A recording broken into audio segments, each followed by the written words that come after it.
খানায় কাবা তাওয়াফ করছে কিন্তু দোয়া করে না। সে প্রত্যেক পদক্ষেপে রাসূলুল্লাহ শানে দরুদ পড়ছে। আল্লাহওয়ালা বুজুর্গ আলেমদের অভ্যাস হলো মানুষ যখন ভুল করে তার ভুলকে শুধরে দেয়। যুবক ছেলেটির কাছে গিয়ে তার হাত ধরে বলল, তুমি কি এই মাতাফে তাওয়াফের দোয়া জানো না? যুবকটা বলল, জানি। তাহলে তুমি দোয়া করছো না কেন, ভুল করতেছো কেন? বলল, শুনেন, আজ থেকে অনেক বছর আগে আমি আমার বাবাকে নিয়ে এক কাফেলায় হজের উদ্দেশ্যে রওনা হয়েছিলাম। বাগদাদের বড় এলাকায় আসার পর আমার বাবা অসুস্থ হয়ে গেলেন। কাফেলার লোকজন বলল, তোমার বাবার জন্য যদি এই মরুভূমিতে অপেক্ষা করি তাহলে হজের সময় শেষ হয়ে যাবে, আমরা কেউ হজ পাবো না। আমাকে আর আমার বাবাকে মরুভূমিতে রেখে কাফেলার মানুষগুলো হজের উদ্দেশ্যে আল্লাহর বাইতুল্লাহর দিক চলে গেল। আমার বাবার শরীরে জ্বর উঠল। একদিন দুই দিন বাবার শরীর ভালো হয় না। এক দুই দিন, তিন চার দিন পরে আমার বাবা অসুস্থ হয়ে মরুভূমির ভিতরেই ইন্তেকাল করলেন। জনমানবহীন মরুর প্রান্ত, বাবার চেহারার দিকে তাকিয়ে দেখি বাবার চেহারাটা আর বাবার চেহারা নাই, কালো হয়ে গেছে। চতুষ্পদ হাইওয়ান জানোয়ারের মতো চেহারা হয়ে গেছে। মরুভূমির ভিতরে বাবারই চেহারাটা দেখে আমি আতঙ্কে, আমি ভয়ে বিহ্বল হয়ে গেলাম। কি বলেন, ভোটার কথা না? নিজের আপন বাবা একরকম হয়ে গেল। সাহায্য সহযোগিতার জন্য চারদিকে তাকাই, মানুষ দেখা যায় না। কান্না করতে লাগলাম। বাবার এই অবস্থা দেখি আমার আব্বা কি এমন পাপ করেছে যে পাপের কারণে চেহারা এমন হয়ে গেল। কান্না করতে করতে বাবার লাশের সামনে ঘুমিয়ে গেলাম। ঘুমের ঘরে স্বপ্নে দেখি এমন এক মহাপুরুষ বাগদাদের মরুভূমির দিকে ছুটে আসছে। জীবনে কোনোদিন তার চেহারা দেখি নাই। সুবহানাল্লাহ, এত নুরানির চেহারা জীবনে কোনোদিন দেখি নাই। এই নুরানি মহাপুরুষটা আমার বাবার সামনে এসে তার রহমতের হাতটা আমার বাবার চেহারার উপর দিয়ে মুছে দিলেন। দেখলাম বাবার চেহারাটা চাঁদের মতো উজ্জ্বল হয়ে গেল। সুবহানাল্লাহ। চলে যাচ্ছে মহাপুরুষ।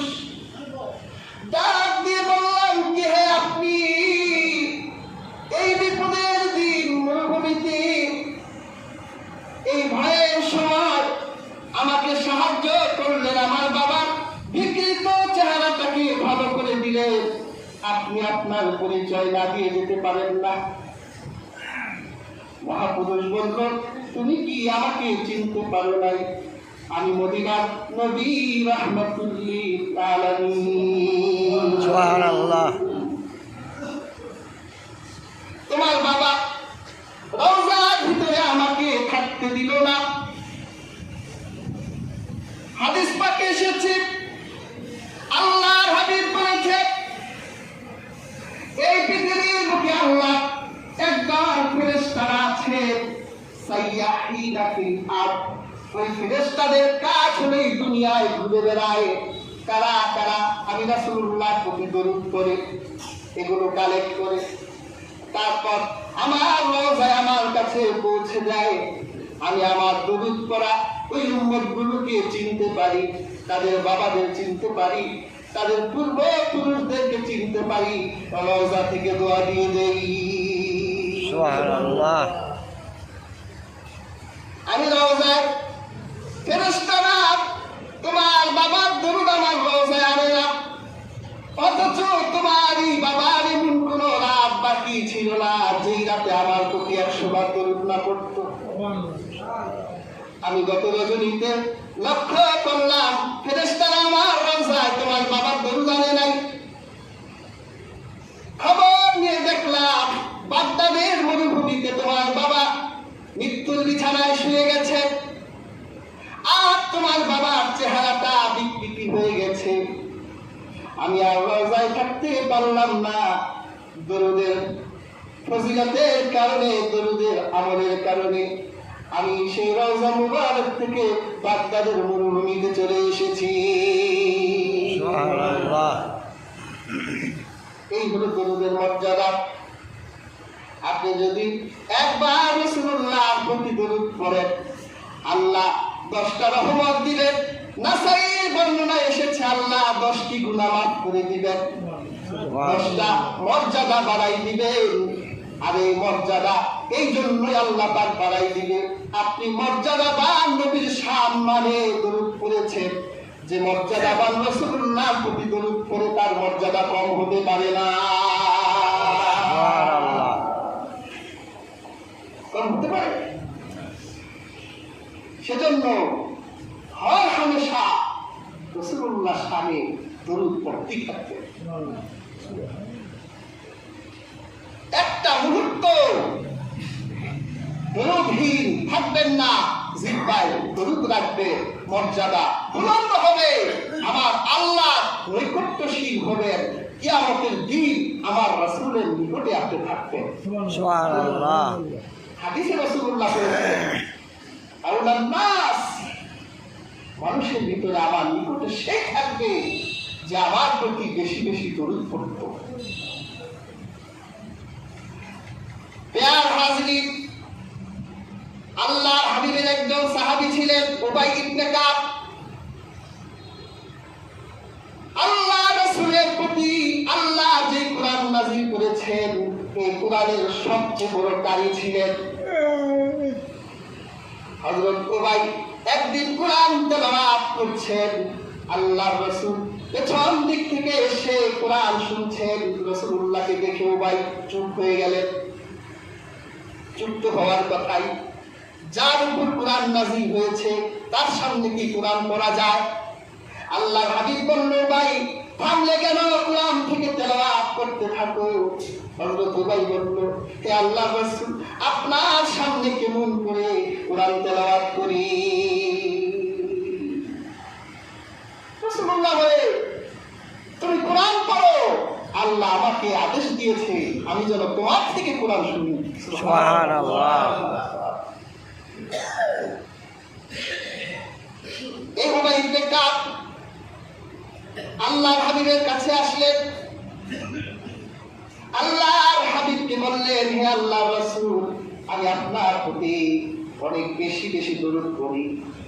সুবহানাল্লাহ। আমি সময় নির্ধারণ করতে চাই কি পরিমাণ সময় আমি আপনার প্রতি দরুদ পড়ব। আল্লাহর হাবিব বলল, মা শিখতা, তোমার যতটুকু ইচ্ছে হয় ততটুকু করো। উবাই বলল, হে আল্লাহর রাসূল, তাহলে আমি আমার দিন আর রাতকে 4 ভাগ করলাম, 4 ভাগে 1 ভাগ সময় আমি আপনার প্রতি দরুদ পড়তেই থাকব। সুবহানাল্লাহ। আল্লাহর হাবিব বলল, মা শিখতা ফাইন জিদতা ফাহুয়া খায়রুল লাক, তোমার যতটুকু ইচ্ছে ততটুকুই তুমি আমার প্রতি দরুদ পড়তে পারো, তবে সময়টা যদি আরেকটু বাড়াও তাহলে তোমার জন্য তা কল্যাণকর হয়ে যাবে। তুমি যদি আরেকটু বাড়াও, 4 ভাগের 1 ভাগ থেকে আরেকটু বাড়াও, তা তোমার জন্যই কল্যাণ হবে। সুবহানাল্লাহ। উবাই বলল, তাহলে আল্লাহ রাসূল, আমি আমার প্রত্যেক দিনের অর্ধেক দিন আমি আপনার প্রতি দরুদ পড়তেই থাকব। রাসূলুল্লাহ বলল, মা শিখতা ফাইন জিদতা ফাহুয়া খায়রুল লাক, ভালোই, তবে তুমি যদি আরেকটু বাড়াও তাও তোমার জন্য কল্যাণের হবে। আল্লাহ রাসূল, তাহলে আমি 3 ভাগে 2 ভাগ সময় আমি আপনার প্রতি দরুদ পড়তেই থাকবো। আল্লাহর হাবিব বলল, ভাই যদি আরেকটু বাড়াও তোমার জন্য তা কল্যাণের হবে। হযরত ভাই আর তার বুঝতে বাকি রইল না যে আল্লাহর হাবিব আমার গোটা দিনটাই গোটা রাতটাই তার প্রতি দরুদ শুনতে চায়। আল্লাহ রাসূলকে বললেন, হে আল্লাহর রাসূল, তাহলে আমি আমার গোটা সময়টা আপনার কদমে বরাদ্দ দিলাম। সুবহানাল্লাহ। এখন থেকে আমি আমার প্রত্যেকটা সময় হর হামেশা আপনার প্রতি দরুদ পড়তেই থাকবো। আল্লাহর হাবিব মুহাম্মদ সাল্লাল্লাহু আলাইহি ওয়াসাল্লাম বলেন, আল্লাহর রাসূল বলেন, যদি এই ব্যক্তি আমার প্রতি গোটা সময় দরুদে ব্যয় করে, এটা তার জন্য 2টা কল্যাণের হবে। এক হচ্ছে আমার আল্লাহ পাক তার জীবনের গুনাহগুলো মাফ করে দিবেন, সুবহানাল্লাহ। সুবহানাল্লাহ। আর তার মনের আশাগুলোকে আল্লাহ কবুল করে নিবে। সুবহানাল্লাহ। সে যা আশা করবে আল্লাহ পাক দরুদের ওসিলায় তার মনের আশা ইচ্ছেগুলোকে কবুল করে নিবে।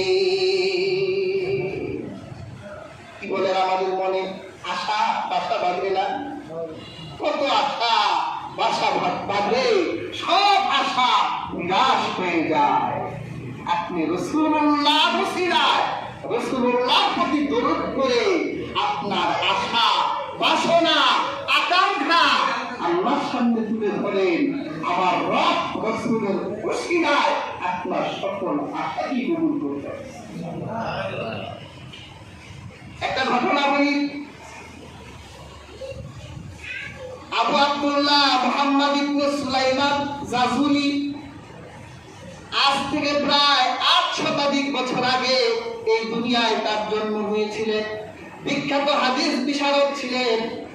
হাদিসের যারা হাদিস বর্ণনা করেছেন তাদের ইতিহাস খুঁজলে আবু আব্দুল্লাহ মুহাম্মদ ইবনে সুলাইমান জাজুলির নাম পাওয়া যায়। তিনি একবার তার মুরিদদের নিয়ে, ভক্তদেরকে নিয়ে তিনি বের হয়েছেন এক মরুভূমির পথে। পথ চলতে চলতে তার খাবার শেষ হয়ে গেল, পানি শেষ হয়ে গেল। মরুভূমির পথে খাবার পানি শেষ হয়ে গেলে বেঁচে থাকা যায় না। আর যারা আরিফ বিল্লাহ, যারা আল্লাহর মারিফতের জ্ঞানে সিক্ত, এরকম আরিফ বিল্লাহরা আল্লাহ ইবাদত ছুটে গেলে তাদের ভালো লাগে না। চিন্তা করলে এই মরুভূমির পথে যদি পানি না থাকে তাহলে ওযু করতে পারবো না, আল্লাহ হুজুরিতে নামাজ আদায় করতে পারবো না। চলো এই মরুভূমির পথে আমরা পানির সন্ধান করি, নতুবা আমার আল্লাহর ইবাদত থেকে আমরা মাহরুম হয়ে যাব। সুলাইমান জাজুলি একটা জঙ্গল দেখতে পেলেন। দেখলো সেখানে পাখিরা আকাশে উঠছে। চিন্তা করলো কুয়ার আকাশেই পাখিরা উঠে। ওখানে গিয়ে দেখলে কিছু শিশুরা খেলাধুলা করছে। মরক্কোর দেশ, আফ্রিকার একটা অংশ হচ্ছে মরক্কো। ওখানে গিয়ে কুয়া দেখতে পেলে কত খুশি হলেন। কুয়া পেয়ে গেছি, কুয়া আছে, পানি আছে। কুয়ার দিকে নজর করে দেখে পানি তো আছে কিন্তু কুয়া একেবারে নিচে। তাদের কাছে পানি উঠাবার মতো কোনো পাত্র ব্যবসান হয়ে গেল। কুয়া আছে, পানি আছে, এই পানি তো ওঠানো সম্ভব না। হঠাৎ করে দেখে কুয়ার পাশে খেলাধুলা করছে শিশুরা। এই শিশুদের ভেতর থেকে ছোট্ট একটা মেয়ে শিশু দৌড়ে আবু আব্দুল্লাহ মুহাম্মদ ইবনে সুলাইমান জাজুলির কাছে এসে বলল, আল্লাহর বান্দারা, দীর্ঘ সময় পর্যন্ত দেখছি আপনারা পায়চারি করছেন, আপনাদের সমস্যা কি?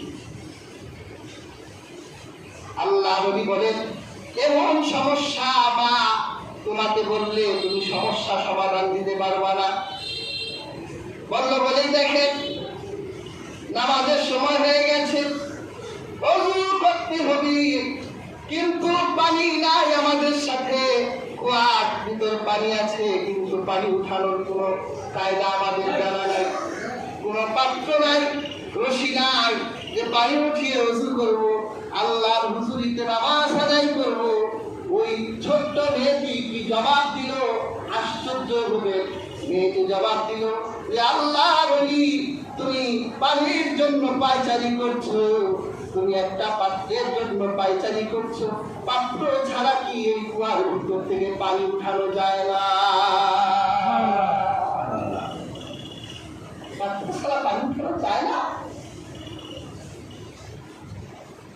আবু আব্দুল্লাহ মুহাম্মদ ইবনে সুলাইমান বলল, সবক তো লাগবে, উপাদান তো লাগবে, তা না হলে পানি কিভাবে উঠাবে? মেয়েটা বললো দাঁড়াও, পানি দেখো কিভাবে উঠে।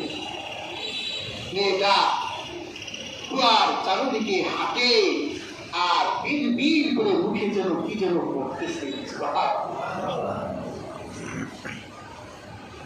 আল্লাহর ওলি দেখেন মেয়েটা কয়েকবার কুয়ার চারদিক ঘুরলেন আর মনে মনে কি যেন করছে।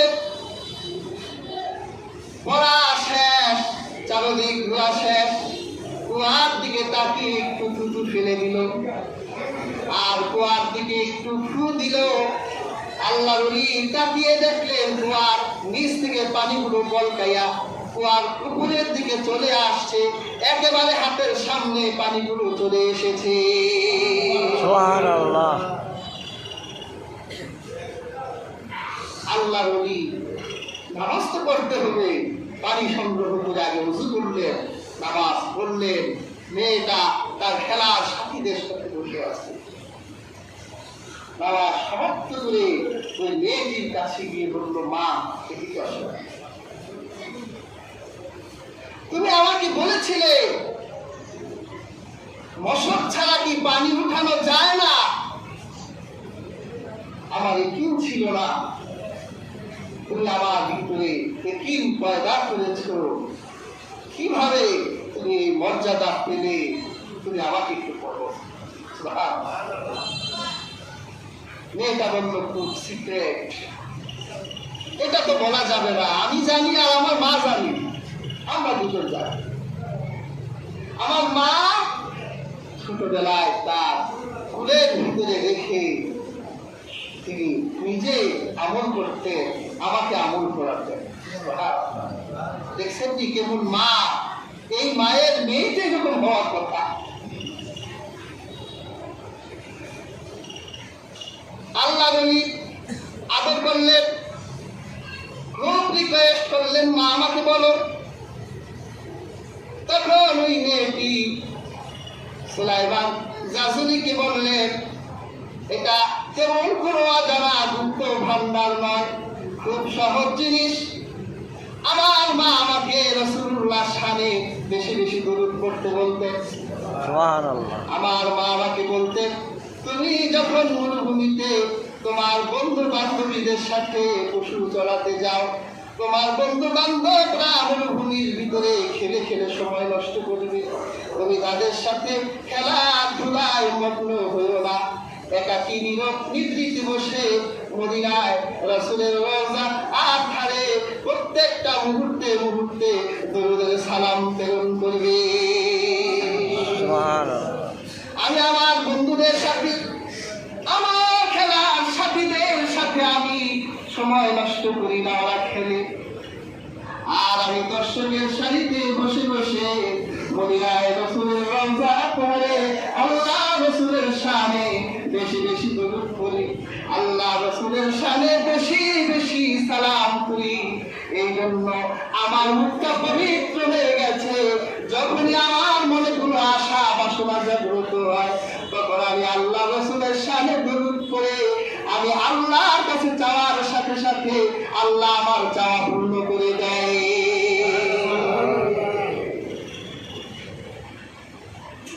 দেখছেন কিভাবে রাসূলুল্লাহ প্রতি দরুদ পড়লে মনের আশা বাসনা আল্লাহ পূর্ণ করে দেয়। রাসূলুল্লাহ বিখ্যাত সাহাবী হযরত আলী রাদিয়াল্লাহু তাআলা আনহু একদিন কাবার চত্বরে দাঁড়িয়ে আছেন। পাশে আবু জাহেল, একটা ফকির আবু জাহেলের কাছে গিয়ে বলল, আমারে কিছু দেয়। মনে রাখবেন, কাফেরের 7 পেট, মুমিনের 1 পেট। ওর কাছে ভিক্ষা থাকলেও তো দিবে না। ওর ভিতরে শয়তানি জাগলো, আমি তো এই ভিক্ষুককে ভিক্ষা দিবই না। আমি একটু বিপদে ফেলি, কারণ জানি যে আলী এখন বেকার অবস্থায় আছে, নুন আনতে পান্তা ফুটায়। তা আলীর কাছে ভিক্ষুককে পাঠাই দিই। ভিক্ষুককে বললো, কাবার চত্বরে দাঁড়িয়ে আছে ওই লোকটা খুব করে দয়ালু এবং দাতা, তার কাছে কেউ চাইলে সে খালি হাতে ফিরায় না। ভিক্ষুকটা হযরত আলী রাদিয়াল্লাহু তাআলা আনহুর কাছে গিয়ে বললেন যে আমার কিছু দেন, আমি নিঃস্ব মানুষ। হযরত আলী বুঝতে পারলেন যে এটা আবু জাহেলই পাঠাইছে, কারণ আবু জাহেল আমাকে ইশারা করছে। এখন যদি আমি এই ভিক্ষুকটাকে কিছু না দেই, তাহলে টিকা টিপ্পনি দিবে, আমাকে একটু ক্রিটিসাইজ করবে, কাজে কিছু না কিছু তো দিতেই হয়। ওকে খাটালেন, কিছু নাই, কি দিবে? হযরত আলী রাদিয়াল্লাহু তাআলা আনহু রাসূলুল্লাহ শানে কয়বার দরুদ পড়ে ভিক্ষুকটাকে বলল, হাত পাতো। হাত পাতলো, হযরত আলী তার হাতে ফু দিয়ে দিলেন। বলল, মুখ পাকাও। মুখ করার পর বলল, যাও আবু জাহেলের কাছে গিয়ে, আমার সামনে খুলল না, আবু জাহেলের কাছে গিয়ে খুলবা, দেখো এখানে কি আছে।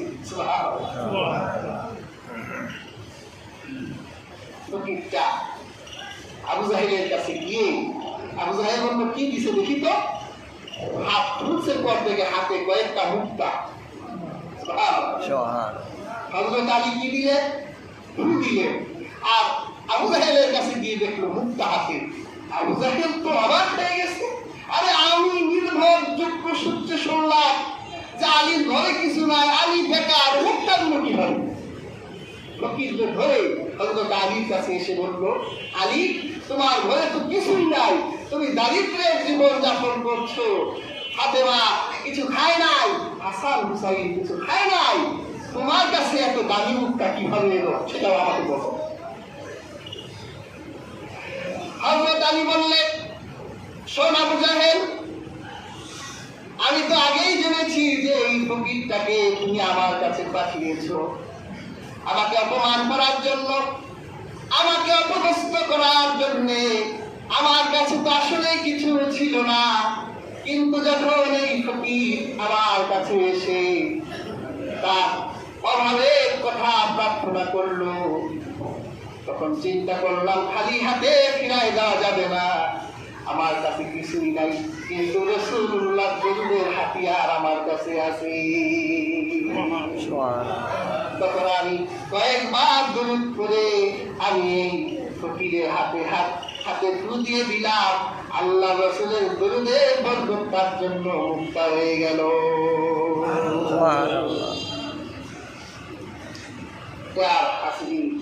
রাসূলুল্লাহ দরুদ মনের আশা আকাঙ্ক্ষাকে পূর্ণ করে দেয়।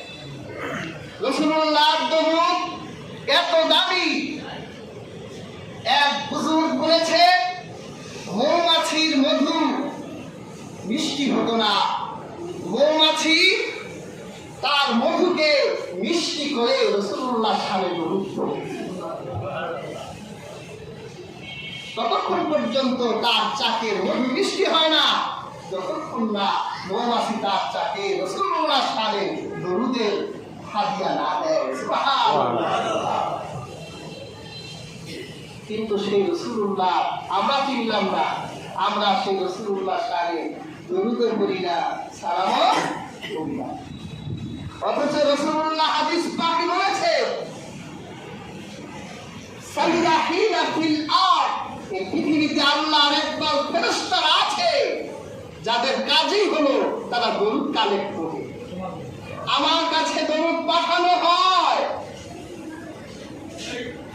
আমি হাত্তা আরুদ্দা আলাইহিস সালাম, যখন আমার কাছে তাদের দরুদ আসে, সালাম আসে, আমি রওজা থেকে তার জবাব দিয়ে দিই। সুবহানাল্লাহ। কি বোঝা যায়? আল্লাহ তার রাসূলুল্লাহ, আল্লাহ তার রাসূলুল্লাহ দেহে আল্লাহ রূহ দেন। এই হাদিসের অর্থ হলো আল্লাহ রওজা মুবারকে আল্লাহ রাসূল আল্লাহ দর্শনে বিভোর থাকে। যখনই তার কোনো উম্মত রওজায় পৃথিবীর যেই প্রান্ত থেকেই দরুদ পাঠায়, তখন আল্লাহ তার রাসূলুল্লাহকে তার দৃষ্টি থেকে রাসূলুল্লাহ দরুদের দিকে রাসূলুল্লাহ দৃষ্টিকে আল্লাহ নিবদ্ধিত করিয়ে দেয়। সুবহানাল্লাহ। তখন রাসূলুল্লাহ রওজা থেকে জবাব দেয়। হাদিসে এসেছে, যে ব্যক্তি আমার কবরের সামনে দাঁড়িয়ে আমাকে দরুদ দেয়, সালাম দেয়, আমি রওজা থেকে তার জবাব দিই। সুবহানাল্লাহ। তাহলে রাসূলুল্লাহ কি মৃত নবী? না, জবাব কে দিতে পারে? জিন্দা। যিনি জীবিত তিনি দিতে পারে। এই জন্য আমাদের একটা আকীদা হলো রাসূলুল্লাহ সাল্লাল্লাহু আলাইহি ওয়াসাল্লাম হায়াতুন নবী, তিনি হায়াতুন নবীর মর্যাদা নিয়ে রওজা মুবারকে আছে। সুবহানাল্লাহ। রাসূলুল্লাহকে আপনি হায়াতুন নবী মানেন না, তো কোরআন শরীফে যে আল্লাহ পাক বলেছেন, ওয়ালা তাকুলু লিমান ইউকতালু ফি সাবিলিল্লাহ, যারা আল্লাহর রাস্তায় নিহত হয় তোমরা তাদেরকে মৃত বলো না, বরং তারা জীবিত। আল্লাহ কোরআনে শহীদদেরকে কি বললেন? জীবিত বললেন। সূরা বাকারাতে আল্লাহ কোরআন কারিমে বলেছেন, শহীদরা রিজিক প্রাপ্ত, অর্থাৎ শহীদদের ক্ষুধা লাগে, আল্লাহ সেই শহীদদের খেতে দেন। সুবহানাল্লাহ। রাসূলুল্লাহ হাদিসে বলেছেন, প্রত্যেক নবী কবরে রিজিক প্রাপ্ত। তাহলে প্রত্যেক নবীর যদি কবরে রিজিক লাগে, তাহলে প্রত্যেক নবী যদি কবরে রিজিক লাগে, তারা কি মৃত? অন্য নবীরাই যদি রিজিক লাগে, তা আমার রাসূল কিভাবে মৃত হয়ে গেল তোমাদের কাছে? আমরা বিশ্বাস করি রাসূলুল্লাহ তিনি মৃত্যু স্বাদ গ্রহণ করে রওজা মুবারকে হায়াতুন নবীর মর্যাদা নিয়ে আছে। এটাই আমাদের বিশ্বাস।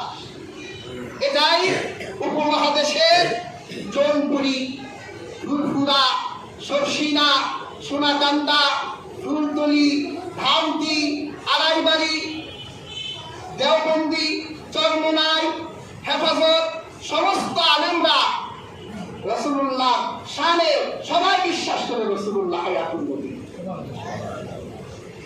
আর তোমরা কোথা থেকে এসেছো? তোমরা আমার রাসূলুল্লাহকে হায়াতুন নবী মানতে চাও না, এই জন্য তোমরা আমার রাসূলের প্রতি দরুদ পড়তে কৃপণতা করো। কিয়ামতের দিন তো বাবা তোমরা আমার রাসূলের নিকটবর্তী হতে পারবা না। ঠিক। রাসূলুল্লাহর নিকটবর্তী থাকতে হলে রাসূলুল্লাহ শানে বেশি বেশি দরুদ পড়বেন, রাসূলুল্লাহ শানে তাজিমের সাথে সালাম দিবেন। এক সময় আমাদের উপমহাদেশে প্রত্যেকটা ঘরে ঘরে দরুদ আর সালামের আমল ছিল, ঘরগুলোতে শান্তি ছিল, রহমত ছিল। আপনারা উঠাই দিলেন। এখন শুনি বাংলায় এমন কোনো ঘর নাই যে ঘরে স্বামী স্ত্রীর ভিতরে তালাকের ঘটনা ঘটে না। শান্তি নাই, ঘরে অশান্তি, সন্তান কথা শুনে না, হারাম সুদ ঘুষ ঘরে ঢুকে গেছে। কারণ ওই ঘরে রাসূলুল্লাহ শানে দরুদের আমলে এই মহান মর্যাদার আমল হয় না, ওই ঘরগুলোতে আজ বিপদ লেগে গেছে। আপনার সিস্টেম পছন্দ হয় না, ঠিক আছে, যে হুজুর ওই সিস্টেম আমাদের পছন্দ হয় না, তুমি তো ওই সিস্টেম বাদ দিতে গিয়ে সব সিস্টেম বাদ দিচ্ছ। ওই সিস্টেমে মিলাদ দরুদ তোমার পছন্দ হয় না, তুমি তো সারাদিনে রাসূলুল্লাহ শানে 100 বার তোমার সিস্টেমের দরুদটাও পড়ো না। এইভাবে পৃথিবীর মুখ থেকে তুমি রাসূলুল্লাহ থেকে নিজেকে বিচ্ছিন্ন করে দিচ্ছ। কিয়ামতের দিন তুমি রাসূলুল্লাহ থেকে দূরে চলে যাবে। মনে রাখবে, পৃথিবীর প্রত্যেক আমলে আল্লাহ তার রাসূলকে রেখেছে। আল্লাহ কোরআনে নির্দেশ দিয়েছে, ওয়ারাফা'না লাকা যিকরা, হে রাসূল আমি আপনার জিকিরকে বুলন্দ করেছি। আমি আল্লাহর নাম থাকে ওই আজানে আপনি মুহাম্মদুর রাসূলুল্লাহ থাকবেন। যদি নামাজের একামাতে আমি আল্লাহর নাম থাকে তাহলে ওই নামাজের একামাতে আপনি রাসূলুল্লাহর নাম থাকবে।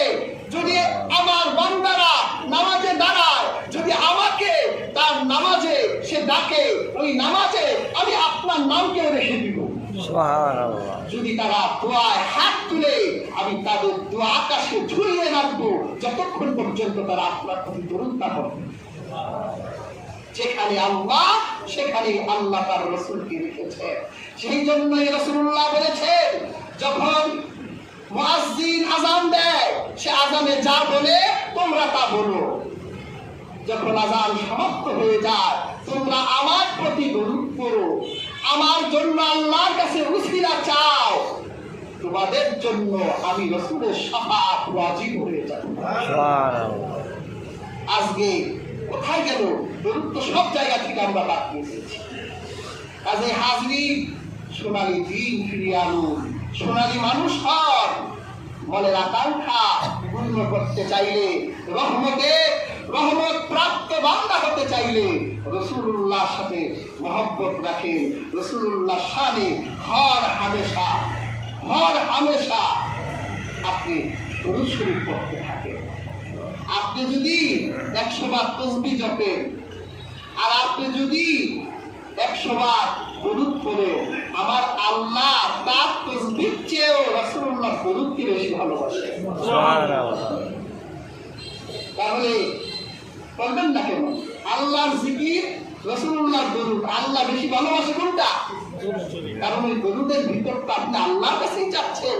আল্লাহুম্মা, হে আল্লাহ, সাল্লি আলা মুহাম্মদ সাল্লাল্লাহু আলাইহি ওয়াসাল্লাম।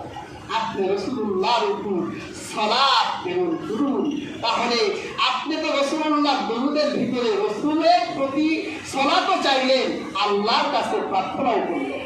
কাজেই হাজরি হর হামেশা জীবনের প্রত্যেক পদক্ষেপে দরুদ পড়ুন। আপনার প্রত্যেক নিঃশ্বাসে দরুদের আমল জারি করুন। দেখবেন মদিনার রাসূলের সাথে আপনার দিদার হয়ে গেছে। মদিনার রাসূলকে আপনি যদি দেখতে চান তাহলে দরুদের আমল বাড়াই দেন। দেখবেন স্বপ্নের ঘরে, ঘুমের ঘরে মদিনার রাসূল আপনার ভাঙ্গা ঘরের ভিতর চলে এসেছে। দিদার দিয়ে যাবে, কথা বলে যাবে, সান্ত্বনা দিয়ে যাবে। আল্লাহ তাআলা আমাদের প্রত্যেককে রাসূলুল্লাহর শানে অধিক পরিমাণ দরুদ ও সালাম করার তৌফিক দান করুন।